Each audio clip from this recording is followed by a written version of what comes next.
তাহেরি বাংলাদেশের বর্তমান সময়ের আলোচিত ভাইরাল বক্তা।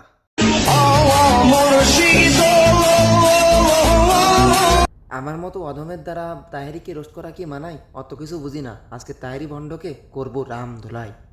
তাই জিকিরে আল্লাহর নাম বাদ দিয়ে হাহু আওয়াজ দিয়ে জিকির করা, এটা তাহেরি দ্বারাই উৎপত্তি। এত কিছুর পরেও সে কিভাবে একজন আলেম হয়, এটা আমার বুঝে আসে না।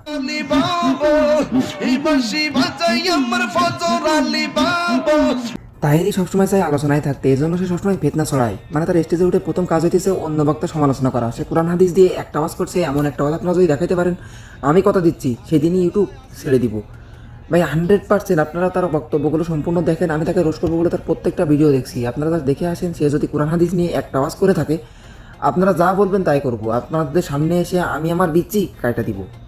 বেড়া বেয়াদবি কিন্তু বেশি হয়ে যেতেছে। ভাই ফিটনেস ছড়াইছি আলোচনা থাকার জন্য, আর আলোচনায় থাকার মেন উদ্দেশ্য হচ্ছে ভাইরাল হওয়া। আর ভাইরাল হওয়া বর্তমান সময় একটা নেশা। আর এই ভাইরাল হওয়ার জন্য মানুষ কি না কি করতেছে, এটা আপনারা সবাই ভালোভাবেই জানেন। আপনারা খুব ভালোভাবেই জানেন এই ভাইরাল হওয়ার জন্য মানুষ কি না কি করতেছে। বর্তমানে মেয়েরা পুরুষরা মেয়ে সাজে এই ভাইরাল হওয়ার জন্য, এমনকি নিজের বউর সাথে সেক্স করে সেই ভিডিও ইউটিউবে ছাড়ে এই ভাইরাল হওয়ার জন্য। আর এটা তাহেরি হুজুর খুব ভালোভাবেই জানে। এজন্য সে ভাইরাল হওয়ার জন্য বাংলাদেশের বিভিন্ন বক্তাদের পিছনে সবসময় লেগে থাকে। তার কাজই হচ্ছে বাংলাদেশের বক্তাদের পিছনে লেগে থাকা। তাহেরি হুজুরকে এই জন্য একটা পরামর্শ দিতে চাই, তাহেরি তো যদি এতই ভাইরাল হওয়ার ইচ্ছা থাকে, তাহলে তুই একটা কাজ কর, 4-5টা প্রেম কর, প্রেম করে তাদের সাথে পম পম খেলায় মেতে ওঠ, তাদের পম পম টিপে সেই ভিডিও ইউটিউবে ছেড়ে দে। এরপরেও দেখবি ভাইরাল হয়ে গেছি।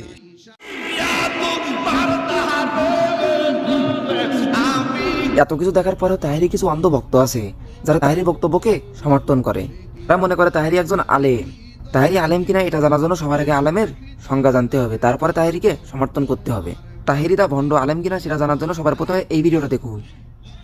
হাফেজ না, আমি কিন্তু হাফেজও না। আমি কোরআন শরীফ ভালো করে পড়তেও পারি না, বললে মাখরাজ এক ফাট এদিক সেদিক হয়ে যায়। কিরে আমি কোনো কারিয়ানাও পড়ি নাই।